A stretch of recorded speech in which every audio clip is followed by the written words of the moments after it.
Hi everyone and welcome to the podcast. I'm speaking with previous guest returning, Brian. How are you? Nice to meet you. And Brian's idea, two ideas from Brian. One is we're doing this outside.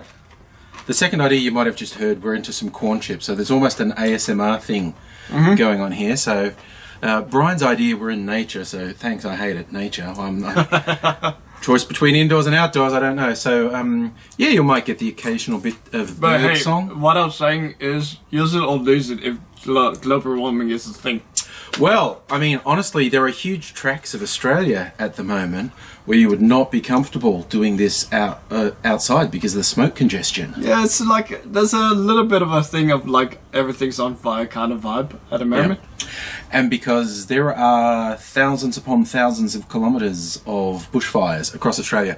The worst are in New South Wales, but they're also in Queensland. Very bad ones in South Australia. Emergency being declared in Western Australia. And the state where we are living at the moment, Victoria. Gippsland is a disaster area tomorrow. Which is all kinds of not good because it's a holiday zone up there on the coast around Lakes Entrance, and the government has told basically everyone who lives there, if you can, evacuate today because tomorrow it's too late. Catastrophic. And don't go there. And a lot of people would have been going there because it's holiday season, coming up on New Year's Day as we record this. We're a couple of days before New Year's Day. Are we on? No, we're not even New Year's Eve yet, are we? Yeah, just a couple more days. This is, we're recording this on a Sunday. New Year's Eve's on Tuesday, of course. And there are a lot of people around the Christmas New Year's period who travel to these coastal areas, and among other things, their holidays being ruined by this, which is not great. So what a year has this year ended? That's what I could say. Well, I mean, honestly, normally the worst of the fire season in Australia is January, February, March, and sometimes we get bad fires into April. It started, like serious catastrophic fires started in November, which is all but unprecedented, not good, and they haven't stopped. There's been no break. The fires have been burning continuously for almost 2 months, which is definitely unprecedented. It is, and we've had these mealy-mouthed gimps in the government and their apologists saying, oh, you can't say if we introduced a carbon trading scheme that this fire wouldn't have happened, and go, no, you can't say that specifically, and you can't say that cigarette my dad smoked on April 15th 1980 gave him lung cancer, but we all know that smoking gives you lung cancer. And every rational scientific person with an understanding of what's happening tells you climate change is causing these weather events. It's causing the fire season to be longer and more severe, and it's critically dangerous, basically. So, I mean, at what point is the threshold of evidence such that you're going to say that you can't just deny it at all? Thank you for opening the door to my bleakest view of the world, Brian, because you'll get me on a tear here. What I've taken to call this is not an original term, the darkest timeline.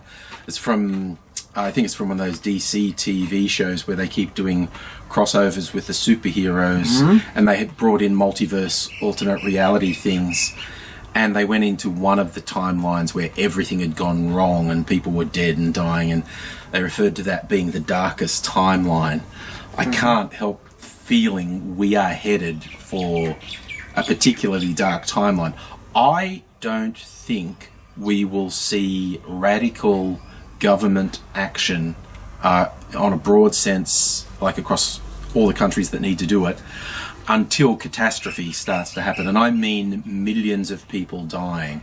I mean irreversible rises in sea level, once fertile land turning to desert, crops failing, millions to tens of millions to hundreds of millions of refugees. And I don't think they're going to turn to be compassionate when we see even comfortable countries making very dubious choices on who they elect. When it gets ugly, I think the slide to totalitarianism is going to get worse, not better. Yeah, like I think we were discussing previously about a ratcheting effect where essentially by moving the goalpost towards saturation where like the world is just getting more hotter and like the world is starting to actually break down, you're moving the goal point to a point where you're essentially forced to adopt their worldview entirely because there's just no other choice left, which is say shutting down borders, being insular, maybe even like sacrificing human rights entirely because you just don't have the resources at all anymore. Oh, I think the mildest outcome will be millions upon millions of deaths in the most vulnerable areas. Let's be frank, it'll be brown people. It'll be millions upon millions of brown people dying, whole nations going underwater, and yeah, if you think we're bad now with putting asylum seekers in, well, what amounts to concentration camps, escalate it to the point where we are under existential threat. You've seen how easily people accept horrible things. In Australia, the way we've shipped asylum seekers off to bloody prison camp islands. In the US, kids in cages on the border. And we're doing that while we're comfortable? When we are actually facing an existential threat, when crops have failed, when the world economy's collapsed, when there are tens of millions, if not hundreds of millions of refugees, you think people are suddenly going to develop compassion? But even, I'm thinking in the aspects of, even if you are, say, a evil mastermind, yes, like, the way people are acting, like, what do you call these? What kind of people that are climate deniers or all sorts of just people who don't subscribe to reality or that we are seeing in our governments and all around the world? They're essentially not even taking the long-term view into account. So, for example, like with the East Timor witness case situation, the long-term situation is you want to keep a good relations with your neighbor by not screwing them over, because even if you are in a situation where you do need to shut down borders and be like a super bad guy, essentially, like you want to have neighbors to be able to back you up like a little gang. Yeah, and that's it. So, and like, but regardless, you should have good relations with your neighbors because whether you're a good or a bad guy, having people that you could trust is so important. Yes, if you're capable of rational, objective thought, that makes very sense. But I mean, the thing I always highlight is people who think, "Oh, we'll find a way out of it." And, I've been highlighting the human cost, the fact that millions of people are going to die and tens of millions to hundreds of millions of more are going to be in crisis. But even if you think that just makes me a soft, sort of bleeding heart lefty, purely economic terms, rational, conservative economists will look at it and go, it's like, every dollar you spend on prevention of the really critical effects of climate change saves you at least $10 later, if not $100. Because we are seriously looking at, economically, the absolute collapse of international economies. Countries closing their borders and, just becoming police states is the most polite way to look at it. Have I double-checked whether your audience know about the Witness K situation? Like, that's a side one. That's a fun one that happened in Australia. Fill the people in on. Or you're about to eat a corn chip. You're going to eat a corn chip, or you're going to tell us about Witness K? Okay, Leo, let's put this aside. Witness K first, corn important. Chips later. Okay. Well, the situation about Witness K is that, at the time we were helping East Timor become a more independent nation, and at that, once they became an independent nation, they were pretty poor, and so ideally that would put us in a position of, well, what do you say, like a moral responsibility to help take care of our neighbor that has just emerged. But however, in the case of the resource sharing of the East Timor Sea with the oils and other resources between us, we essentially negotiated in bad faith because we bugged their parliament in secret. And yeah, yes. and let's be clear. Under international law, there was a really significant amount of resources that were owned by East Timor, and the Australian government wanted to get their greasy paws on it, and they thought, how can we control the outcome of the negotiations, basically? And as Brian said, they said, hey, we're going to help you build government offices. And they built recording devices into the buildings, and they eavesdropped on the private conversations and used that to essentially trick the Timorese authorities into handing over way more to Australia than they should have. And now one individual who discovered the evidence of this was an Australian, and he decided, this is not just immoral, this is a really serious breach of law.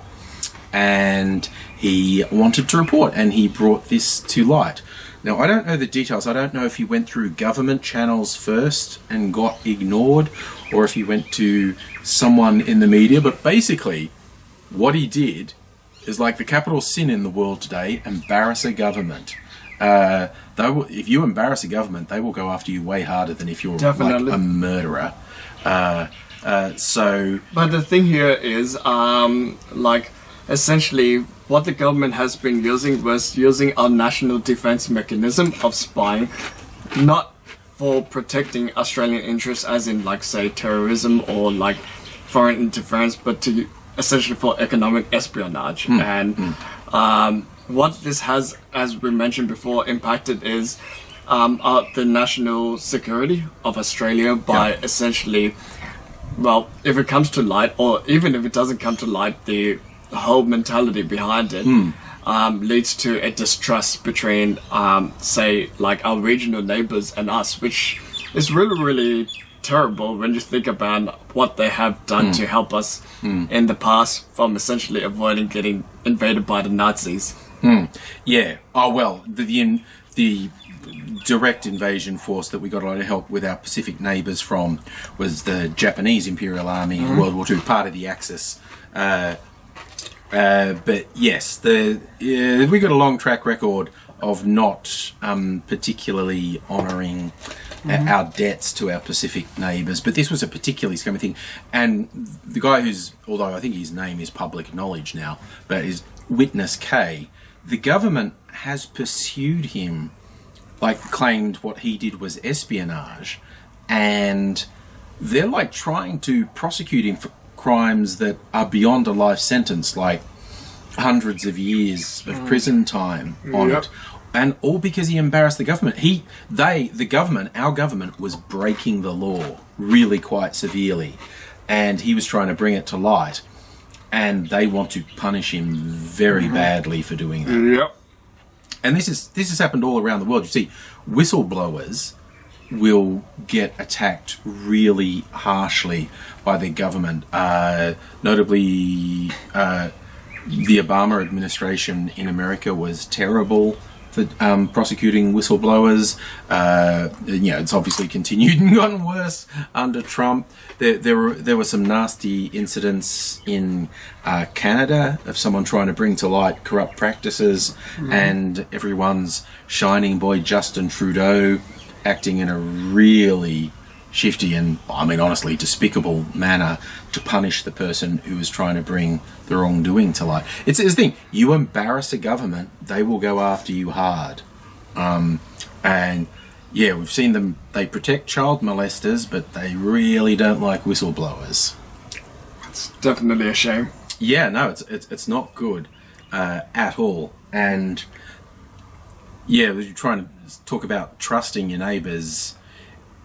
And this makes me sound really negative, and I can't think of anything I'd prefer more than to be wrong about this, because I don't see our future as being mildly bad. I see it as being catastrophically bad, and I'm just basing it on evidence. I'm looking at what is happening now when we're comfortable, when we continue to treat the most vulnerable people in the absolute worst way, when we act like refugees who are refugees because of the foreign policy of our government, or because of foreign policy of another country our government supported. And by our, I'm like talking about the collective global us at this point. The waves of refugees we see now, the people fleeing conflict in various parts of the world, and the countries they're fleeing to. The countries they're fleeing to have been responsible or supporters of the policy that made these people refugees. Definitely. And we're all still really comfortable, and we're all still treating the refugees like criminals, locking them up, doing everything possible to stop them from escaping to a better life. I can't help but think, when we face a future where we're running out of food, we're running out of water, economies are collapsing, and there are waves of millions upon millions of refugees, if we're already locking them up and torturing them when we're comfortable, when we're under actual threat, I'm not even exaggerating. I believe you'll see machine guns and tanks at borders. I think you'll see wholesale slaughter of refugees, and I think the majority of the populations of the countries doing it will support it, or at least they won't vote out the government, or maybe the government will put powers in place that stop you from voting them out. They'd be just too busy trying to survive to call out for rights. Yeah, if you and this is a thing I think we will face, people who've had very comfortable lives suddenly facing severe challenges, not knowing where the next I think, you're not going to have time to worry about who's getting machine gunned at the borders. Yeah, I think that's what some of the things we forget, is that in the idea of higher human rights is in some ways a privilege thing. But just before I go into that, because I think we're starting to talk more about the geopolitical situation, I think we forgot to set the microphone to the right microphone. And maybe I'll just mention something. I got a Neil microphone and I really want to try it out. So now it's on the... Do you think it's just recording from the laptop microphone? Yeah, but this is an opportunity. We could test it out now. Alright, so we're going to pause and Brian's going to check our technical setup. Yes. Well, we're back with the different recording equipment. Be interesting. You can let us know somehow through comments or social media if it sounds different. Does the ASMR of the corn chips sound different now?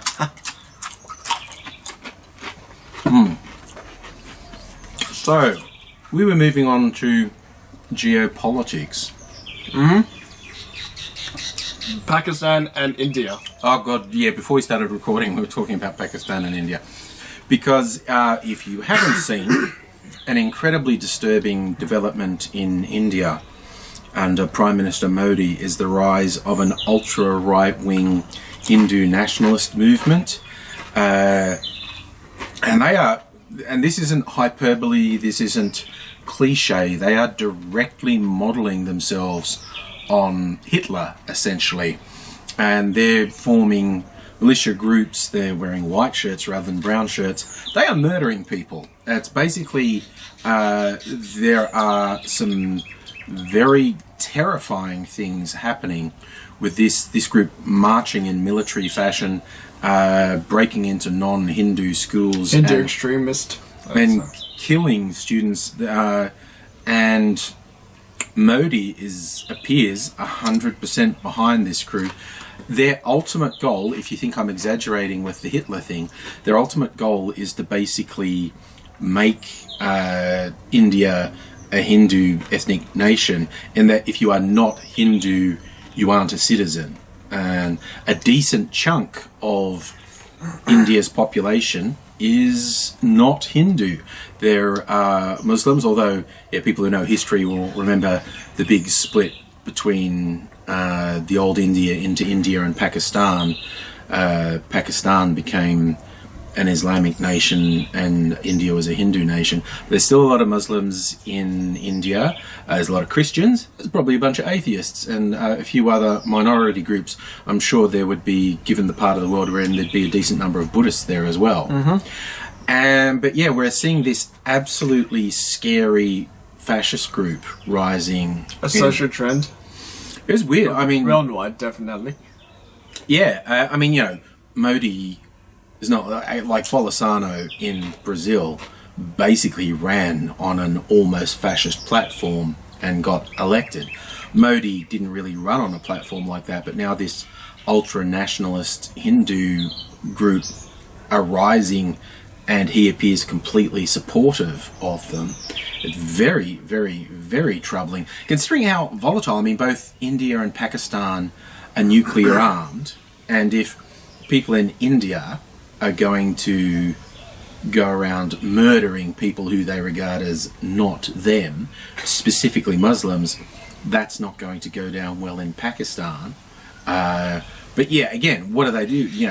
They're so close to each other, and they are both nuclear capable, but neither of them could fire a nuke at the other without retaliation, and B, probably without getting fallout from their own attack coming back. But I don't know, common sense doesn't always rule the day, particularly when the source of division is religion and nationalism. It's definitely a very tricky situation. I think part of what we're also talking about is the link between climate change, water, and human conflict. Yeah, and as I really do think and this is not me pulling this out of the air. This is people way smarter than me saying climate change is one of the most extreme national security threats around the world.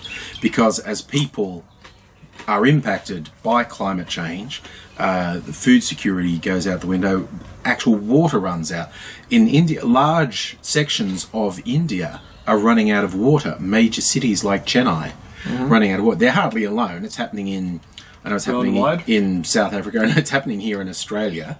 And I think it was one of the main catalysts behind why Syria became embroiled in a civil conflict. It sure didn't help. That's going back a while now.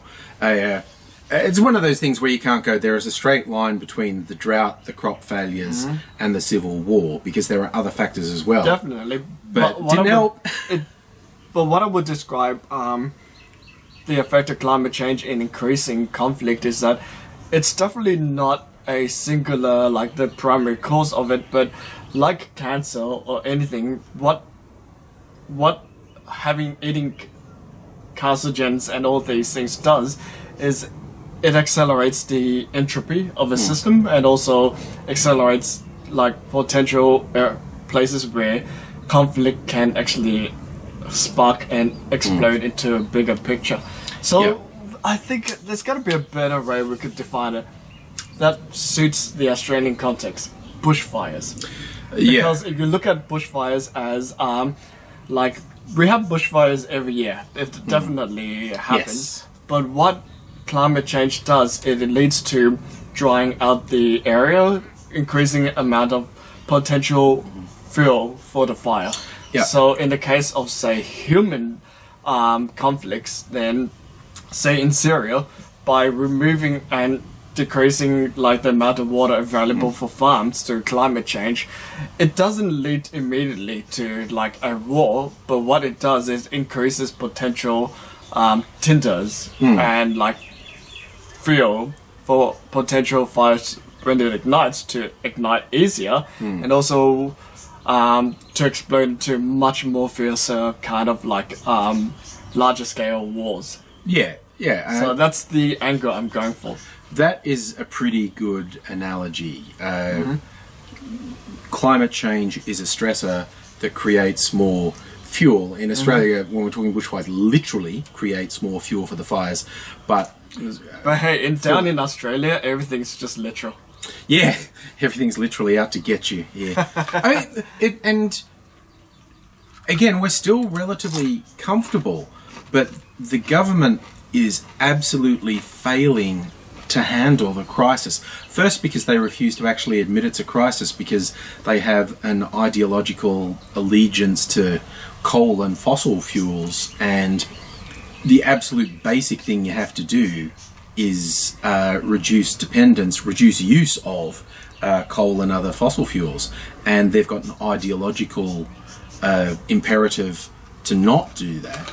But they're not going to be able to keep ignoring the economic cost. They could choose to. It's just going to get... I don't think the public's going to let them, because, again, the Prime Minister, Morrison, is finally copping heat for his complete failure to deal with the crisis we're facing. Him and his cronies were just going, bushfires have always happened. There's nothing we can do. There's nothing to do. And people are just looking around and going, that's a straight up lie. You're just lying to us. This hasn't happened before. This is not normal. And the scientists are telling us this will become normal. This will be our life every single year. The new normal. It'll be the new normal. The drought will be the new normal. When towns start dying, when whole districts, when whole huge chunks of states run out of water, the knock-on economic effect is going to first it'll destroy the economies of towns, then it will destroy the economies of regions, and then it'll just domino out. It will destroy the entire economy. And there's quite radical action needed to head that off. And this government is not only proving incapable of addressing that, they're quite aggressively rejecting the need to do it. And I'm getting the vibe the country's not going to put up, I hope. Again, I'm slightly cynical and I think people forget, but multiple media outlets in the last week have run stories, editorials saying the Prime Minister needs to go. He's outed himself as being absolutely incompetent and out of his depth. It's very hard to ignore, that's definitely for sure. So that's a real thing we're seeing now. So I hope it's sustained, because he damn well deserves to have people say, you're not fit to hold this job. To have a book thrown at him. Yeah, so, I mean, like I said, it remains to be seen if that's going to sustain, because he's just been making these stupid statements of, I don't hold the hose, I'm not in the control room. Go, no, but you are meant to lead the country, and you need to talk to the experts. I mean, me, random mouthy person on the internet, I can tell you what you should be doing. The first thing is, you should be declaring it the emergency that it is, giving you the ability to invoke emergency powers. You should be working with the people, the firefighters, the people who know what's required, because they're saying they're desperately short on resources. Some firefighters, they literally ran out of water while trying to fight a fire. You need to talk to them about what their immediate critical needs are, and you do whatever the hell it takes to have those things there. And then you have to look at the medium term, just the rest of this fire season. Again, you'd be talking to the experts and saying, what's likely to happen for the rest of this fire season? What, if anything, can we do to prepare for that and maybe alleviate that? And what can we do to prepare for subsequent fire seasons? Because we need to do that. That's the medium term. And of course the long term, and this is the one they definitely won't do, you need to address climate change. You need to recognise we are at our last gasp of being able to do anything. And any solutions, it's not going to be minor. You're not going to be able to play around the edges. You are going to have to fundamentally change the economy, or the economy will fail. I mean, part of me is wondering, like, are they trying to essentially look for the wonder weapon of the climate change war, maybe even testing untested technologies involving, say, like geoengineering? What we are definitely going to see, we've already started to see it, is people coming up with ridiculous, complete bullshit, fanciful scientific solutions. And the one that's like, I would qualify by saying that there's always going to be potential ways to mitigate climate change. However, the problem here is that when you're relying on, say, wonder weapons, there's always a chance that it comes too late, or it is not as effective as you thought. So it's kind of like, say, even going back to like I hate the fact that we have to constantly go back to the Nazis. Yes. But like part of the issue in terms of the Nazis' way of fighting things is that they're often based on like they're really good at making technology, but they're not good at just understanding the basics of warfare, which is you need logistics and you need to make things as easy and simple to get the job done. And if you rely on like wonder weapons, then you're not like it's. If it doesn't pull off, you're screwed.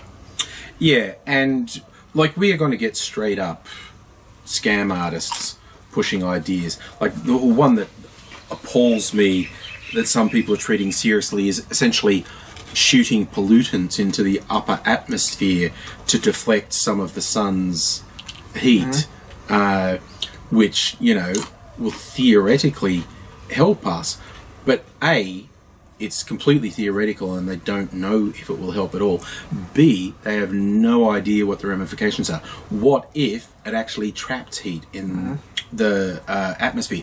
What if it limited photosynthesis and killed all the plant life, which is just going to kill us? The idea of when we know exactly what we have to do to avert this crisis, like a massive shift from fossil fuels to renewables, stopping exploitation of the environment, acknowledging that we're in a closed system with limited resources and we can't just keep plundering and making our situation worse day by day.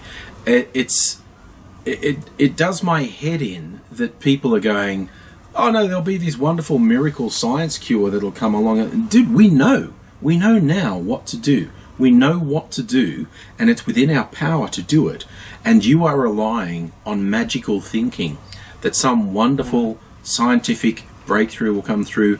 And look, I do believe in the coming century there probably will be some very clever ways to mitigate the worst of it, you know, sequester carbon. And if you're looking in the past, like, for example, the idea that the world will collapse because we couldn't make enough food was kind of mitigated by developing this technology of creating fertilizers. Yeah. So, in some ways, it's not to knock on magical thinking, of thinking that we can't discover things. What do you say? Being a techno-optimist. But being a techno-optimist doesn't, like, absolve you from also being a rational, like, to have a rational understanding of what it takes to maintain a complex system, which is you don't just like throw in every system. You have to just treat it as if you're a good steward of the earth, if that makes sense. Yeah, no, absolutely. And I mean, on the and it's a Christian thing, if I remember. It's like it's not about necessarily about dominion over the world, of that you could just take everything, but it's also about maintaining what you have in a way that's like for the Christians out there. Well, I mean, remember. any decent Christian would regard defiling the environment as defiling God's work. Yes. But you do get these scary types who are literally, they call themselves Christian dominionists. They've interpreted the word dominion in the worst possible, because the word dominion's used in the Bible. And they've interpreted the word dominion in the worst way possible. And they believe it's their right to exploit and plunder the earth. They say that God wants us to. And then you get the freaky layer, the end timers, the evangelicals, which terrifyingly enough, our Prime Minister is one of. These people who literally welcome the end of the world because they think that's the biblical prophecy of Armageddon. And hey, you know, they might actually end up doing it because there's something about self-fulfillment, is that if you believe it really hard enough, you may actually end up making it happen.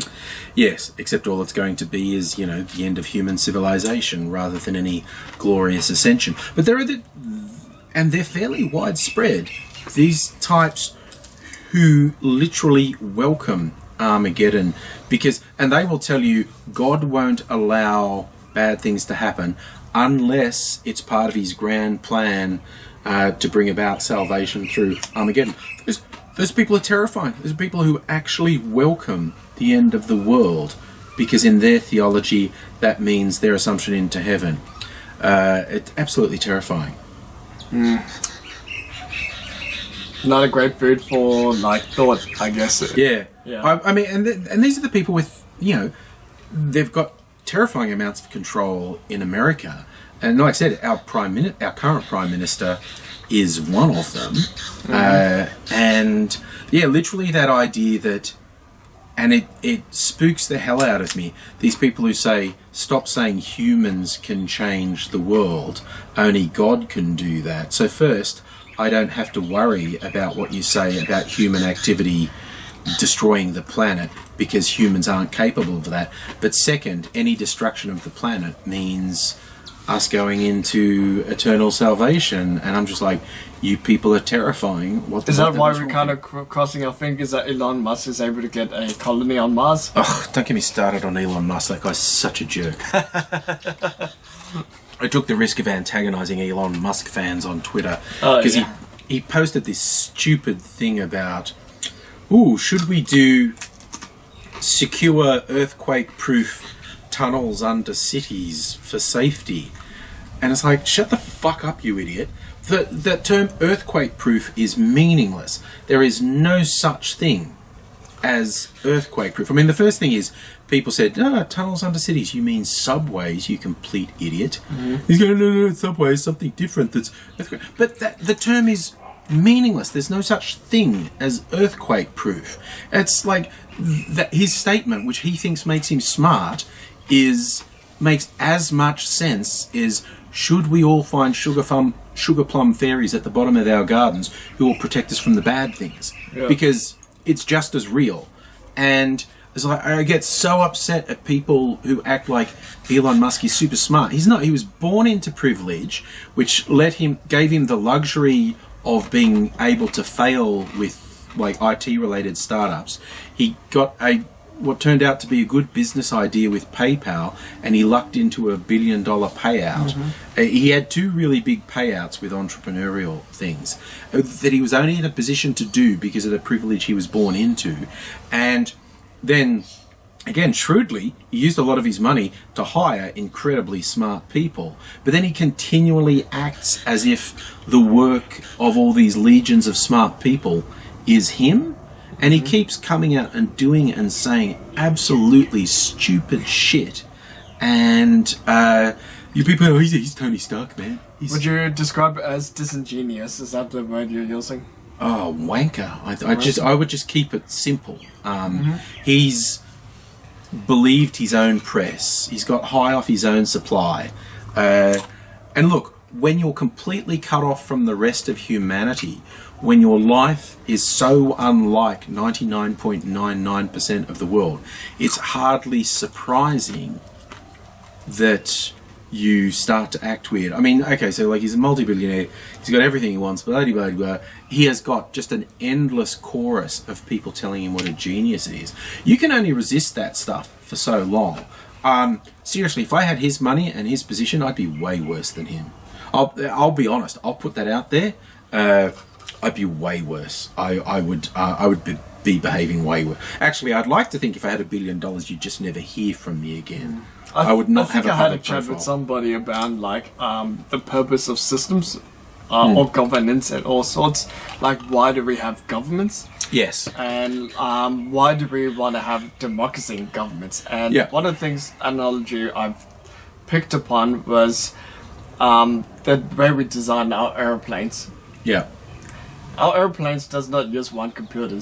It actually uses 3 computers, all running similar codes written by 3 different teams at the same time, and running in synchronicity. And what happens is that at every point in time during the flight, all these machines makes decisions, and they all should act in the same way as possible. And if any of them diverges, there's actually what you call voting logic, which allows the other two to override the single device that is incorrect. So what we're describing here in like flight engineering is creating redundancy in the systems. So perhaps, of course, we want a philosopher king, like that perfect guy who's able to be the dictator that makes everybody happy. But when we have democracies, or when we use voting systems or all sorts of ways, what we're trying to do is implement a redundancy system so that one bad actors cannot spoil the whole bunch.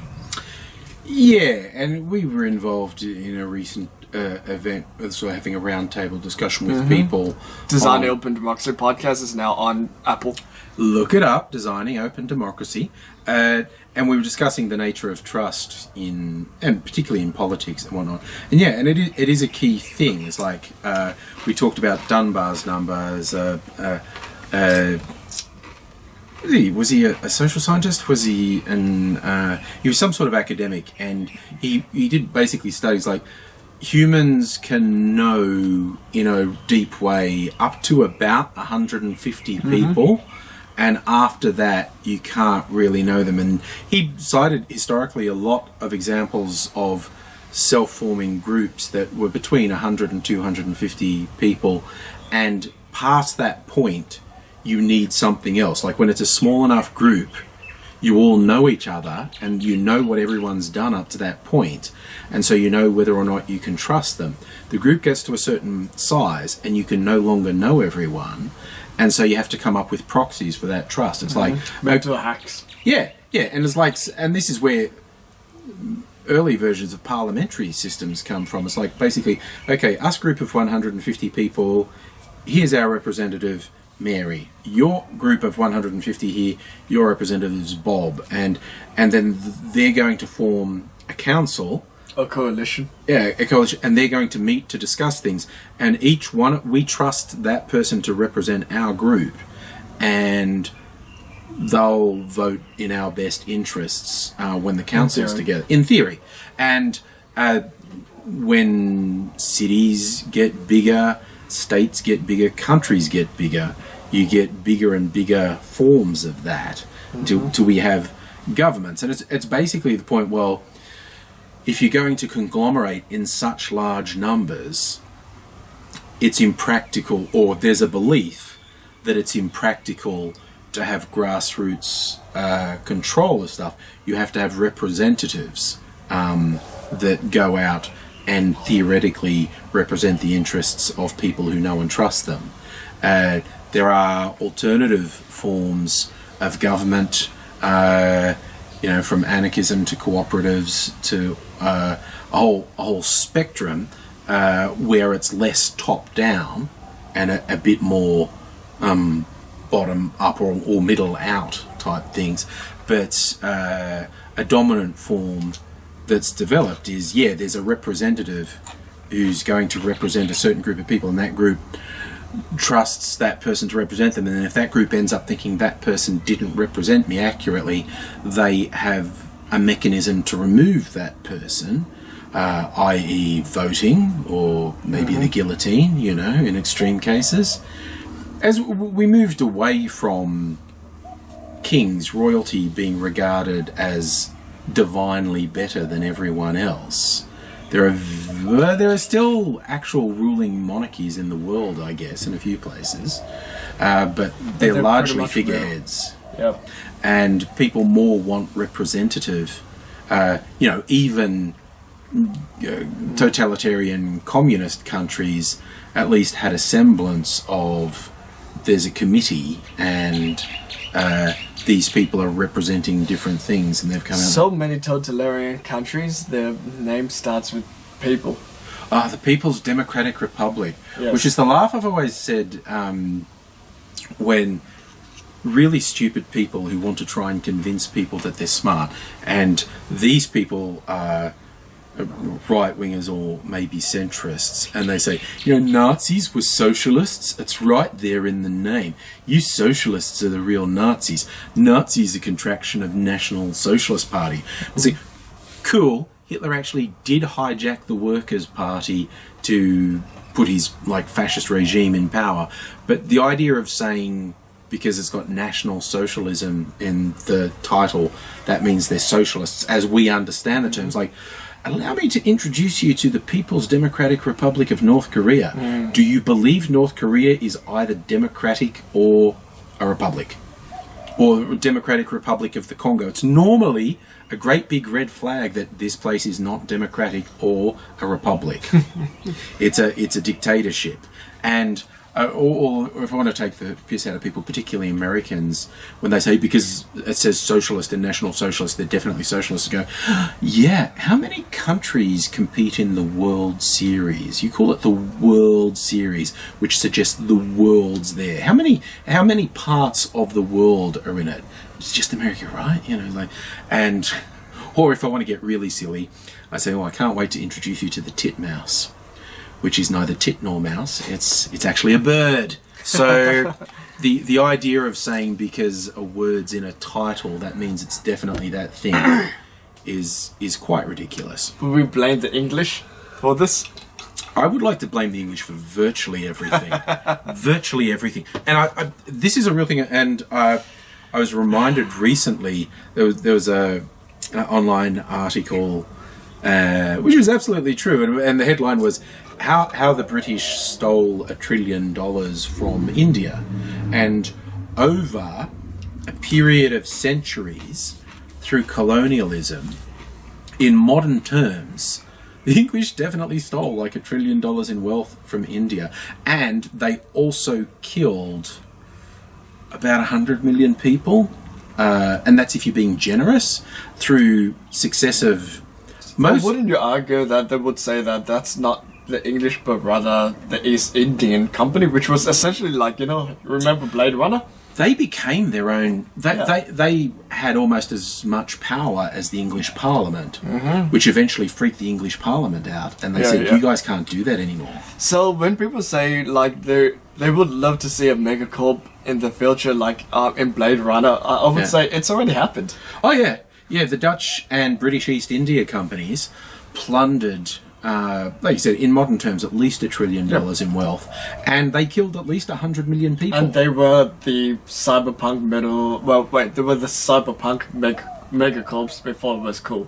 Yeah, they were in fact the first corporations. Yeah.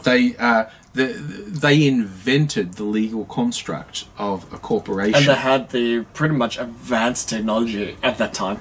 Oh, compared to the places they were invading and pillaging, they had science fiction powers. Yep. And India was India was probably the worst of it from the English point of view. And like I said, they killed most of those people with famine, but they killed a goodly chunk with gunpowder and steel as well.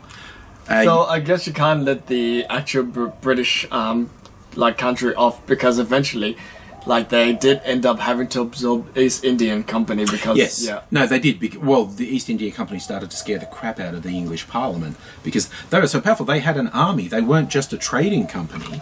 They had a much bigger army than the English government did, and they were basically getting much richer than the English government, and it freaked them out at a certain point, and they changed the laws and took things over. But just one of those fun bits of history that you might not have been taught at school. Indeed. About exactly what they got up to. Still, I think these days you're very unlikely to see anybody approaching the state power as a megacorp. You'll have megacorps, but it won't ever be sovereign in many ways, because governments these days have learned their lessons, and they're now making sure it doesn't quite happen this time. I think what we've seen with governments around the world is they do not like to surrender power, and they will work hand in glove with private corporations and let that private corporation enrich itself in a quite criminal fashion, quite honestly, but they will always retain the ability to seize control. I mean, some of the more obvious examples of it in recent history were in Russia, where after the collapse of the Soviet Union, a few people seized control of oil reserves that had been controlled by the party.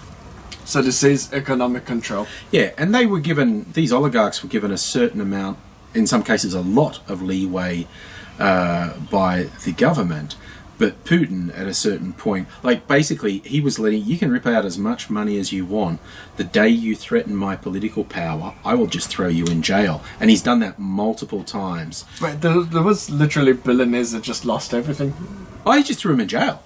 It's just you threaten Putin's power, and you are not long for this world. And so he did it a couple times, and the others went, okay, maybe we won't hassle Putin because he doesn't like it. He really doesn't like it. So that's probably where the real true power lies in some ways. Well, and you look at the way it's absolutely surreal to me how he's idolized by conservatives in the US, and I have to admit, with a certain sort of right. That was absolutely insane. Like, the old great enemy is suddenly their favorite guy is absolutely wild. It stuns me, quite honestly, that you look at it. I almost look at it with humour, like, because I'm old enough to have lived through the latter stages of the Cold War, and so you kind of felt that little hang on nuclear holocaust on you. Oh yeah, no, we spent the whole 80s thinking we were going to die in nuclear holocaust, and I don't know why we don't think so much about that anymore, because the weapons are also out there, and they're probably less safe than they used to be. But when you look at what is the USSR tried to influence the West by finding people who had socialist leanings or were outright socialist, pro-communist, and essentially bribe them and buy them and sway them and say, hey, spy for us. It was the obvious choice at that time. Yeah, but they never really got anywhere, although someone would probably highlight that the Russians did get the secrets of nuclear weapons, which was a big... And there was, because there were some people in the West, rightly or wrongly, believed that it was wrong for world stability for America to be the only ones that had nuclear weapons. And they got the secrets of nuclear weapons to Russia. Has anybody watched The Expanse? I think that particular parallel was a plot point in The Expanse science fiction show. Yes, what's the blue stuff in The Expanse? I can't quite remember. Something matter, I think they call it, don't they? Yeah. But yeah, I mean, yes, while The Expanse is set in many years into the future, like all good science fiction, it's actually really talking about our world. It's just through the lens of a future thing. You seen the movie? Or I've the show? I'm up to the 4th season, which just came out. I haven't watched seen it it all. I've started watching the 4th season. It's very good. Just a left field thing for you, The Expanse. Good books and a good TV series on the stream. Amazon. Yes, it's Amazon. And apparently, service. really, really great world building. Yeah, it is. It is very good. I'll digress. There's Earth, which is governed by the United Nations. There's the Mars colonies, which were originally sent out from Earth, but they became self-contained. And then there's the people who mine the asteroid belt, loosely grouped people that are called the Belters. So those are the 3 major political groups in the solar system, and they all have their own goals and aspirations. And it's very interesting how that politics works. In terms of the world building, what I'm really fascinated was how, for Earth, they imagine an Earth that was kind of like our Earth in terms of the politics, but still going in its current trajectory. And the way they solved unemployment was through the use of basic. But basic isn't basic income that we thought of, but basic as in, like, if you don't have a job, then you just get paper clothes, you just get everything. Like the most basic of living, and it's not a great way to live. Well, so it's kind of like, people say that it's like a critique against basic income, but in this particular case, it's actually more of the danger of if we don't actively try to address this problem and just like let the solution fall into place by itself. Yeah, that sort of reminds me of that library socialism podcast you put me on to, the Seriously Wrong podcast, where they talk about expanding the concepts of a library to almost all aspects of life in their ideal future, and their critique of basic income, and they're not the only ones I've heard make this critique, is that's assuming money and capitalism is the be-all and end-all. Is that instead of basic income, why not sort of basic services? Why not? You are guaranteed, because we can support it, you are guaranteed food, clothing, shelter.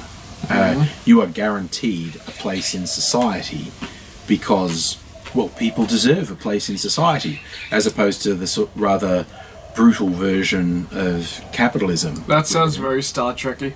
It is very Star Trek-y, honestly. Yeah, although I think they're quite lazy with the politics in Star Trek. They do that simple, we don't use money anymore. And, oh, come on, Jean-Luc. Expand on that. Explain to us why you don't have money, but you still have an authoritarian hierarchy. You know, you're all peace, love and stuff, but the guy who cleans the toilet on the Enterprise doesn't come on the bridge and make decisions, does he? Does he? They never explored that to my liking in Star Trek. Yep. Could be worse. Could be Star Wars, where they're all pro-slavery, which is really... I think they were kind of poking fun around that in the Orville, series. The Orville is clearly a spoof made by fans. Yeah. Like, they don't hate Star Trek, they clearly love Star Trek, but they wanted to have a bit of fun with it. And I think, because if you don't know The Orville, it's a series that Seth MacFarlane's behind. That's the guy who created the animated series Family Guy and American Dad. So he clearly made the TV networks just untold billions. And this is... I have no evidence to support this, but I think this is what happened. He made them so much money, they said, you can literally do whatever you want. And he said, can I do my own version of Star Trek, but it'll be funny? And they went, yeah. and so they just let him do it because he'd made them so much money. They were just like, oh, what the hell? As long as you make us money, just do what you want.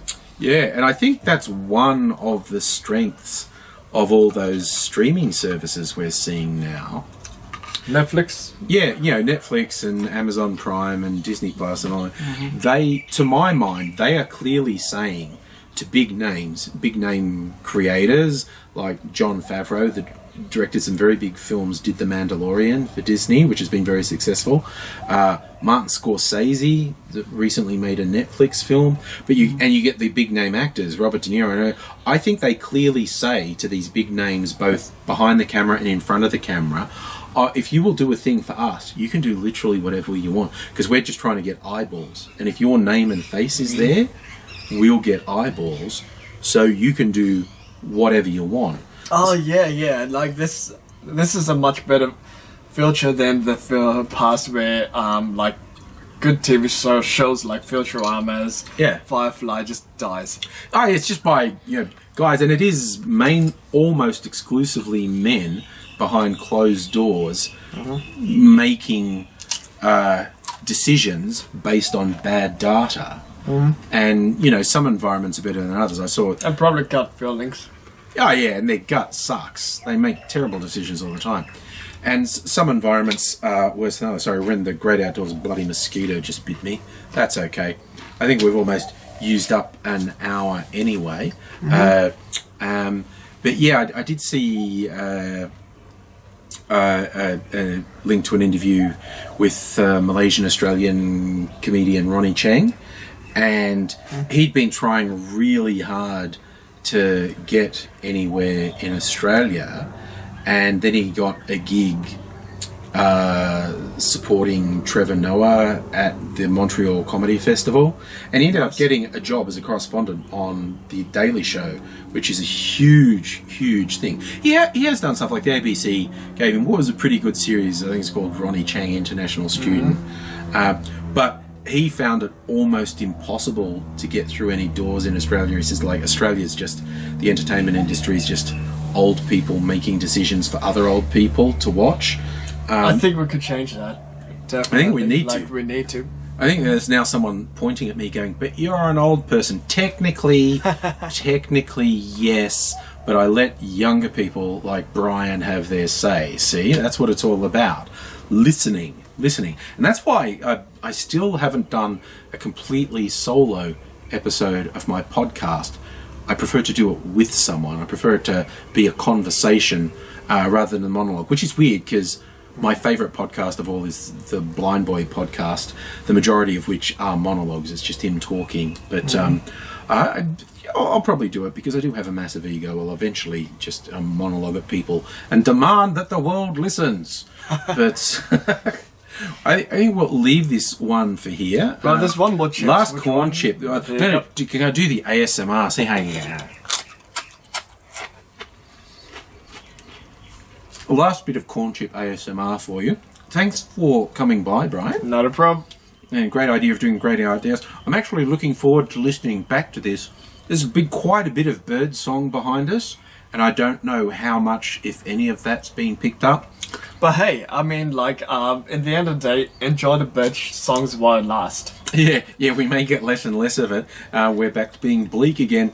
Let's try and be positive. We can affect... I do sincerely believe people can affect change. I said a lot of negative, almost nihilistic things because I think that's the most likely outcome, but I also do believe people can affect change, so we shouldn't give up.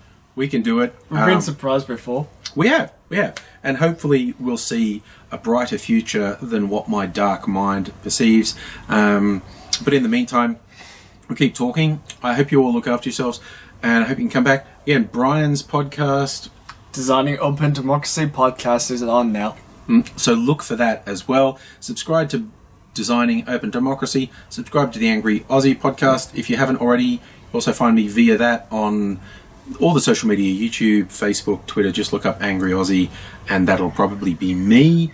And I hope that you can join us again sometime soon. But I'll say bye for now.